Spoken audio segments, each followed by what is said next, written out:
Another enlightening conversation with Ohio State defensive coordinator Jim Knowles at the Woody Hayes Athletic Center today. I'm Nathan Baird from cleveland.com, along with Stephen Means and Doug Lesmerises. And I feel like we learned a little bit more now that we're 11 games into the season, about to be 11 games into the season, a little bit more each time about kind of the intricacies here and his philosophy about things.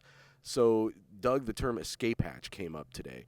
That was one that you jumped on pretty quickly. Why did that fascinate you so much? What did it tell you about what Jim Knowles is thinking about this defense? So the idea was I asked Jim Knowles about what it takes to be a great run defense, which is getting ready for Michigan next week because that's a great rushing offense. And he talked about you got to be strong up front, but every play there's always an escape hatch in the run game for the offense. And it's the ideas of getting these Ohio State linebackers and safeties to understand where that hatch is and be ready to shut it down, that there's always going to be an opening, but you have to know where the play is going to go.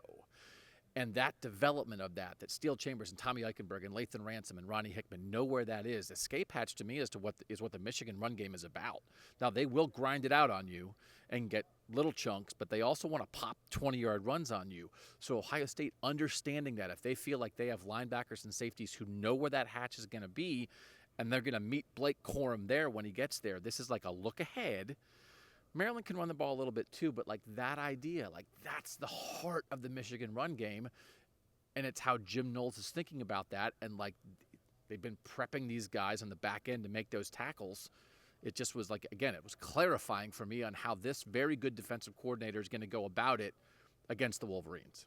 And he's brought up that concept, too, before, that always on defense, you're always giving something up. There's always a place where you could get burned. It's a matter of disguising that, protecting yourself against it. And but he was also asked today about this concept of you haven't played very good offenses all year.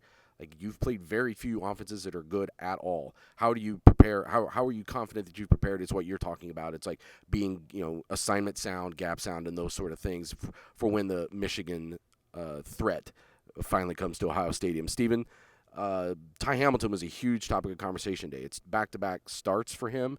And what are we learning now about what he's done to get in that position and what it means for maybe especially that matchup next week?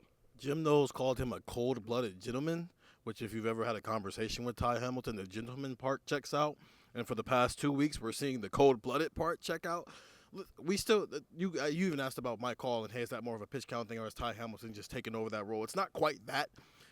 Mike Hall has been battling some injuries all season, especially for the second half of the year. And so it's, as he said, it's as much as he can take every single week. The more he can take on, the more he can play every week. But Ty Hamilton, Teron Vince is their best defensive tackle at this point, whether it's stopping the run or pass rushing at this point. Ty Hamilton has emerged as another guy who can do that in tandem with Teron Vincent, which, we're sitting here talking about Michigan and stopping the run.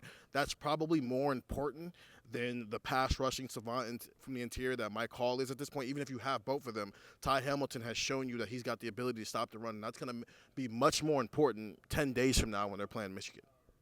Yeah, and with Mike Hall, it's definitely that. It's that not that he's necessarily been usurped, but that they're trying to get as much out of him as they can. And he used the term reckless. It's all been kind of like these pull quotes that we got out of Jim Knowles today. He used the term reckless when he was asked about Jack Sawyer in that Jack position, someday potentially to be the Leo position as it graduates into the next level.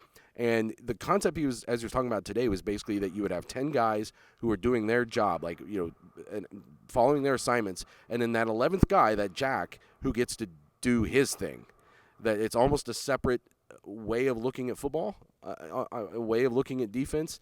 And what jumped out to me too was that he thinks he needs to, because this all along it's been like teaching Jack Sawyer that position and getting him more and more closer to that point where he can just kind of let him go. And it sounded like he's saying he feels like he's close.